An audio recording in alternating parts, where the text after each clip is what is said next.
son unos presupuestos desajustados a la realidad que estamos viviendo. Hoy hablamos del presupuesto de 2021, los cuales tienen mucha literatura, pero no tienen solidez, no tienen impulso, palanca que reactive los motores económicos. Hay que dar solución al déficit estructural que tiene la comunidad autónoma en años de crecimiento económico. Cuando era el momento de poner solución, no se ha hecho.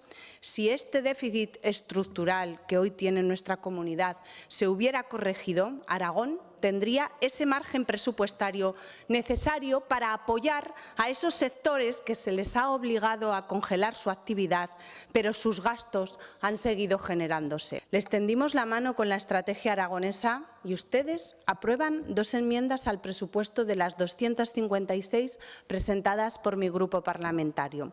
Esta es la voluntad de acuerdo del Gobierno de Aragón con el Partido Popular. Es un presupuesto que prioriza las necesidades del Gobierno y no la de los aragoneses y no la de algunos sectores que sustentan la economía. Por eso vamos a votar no.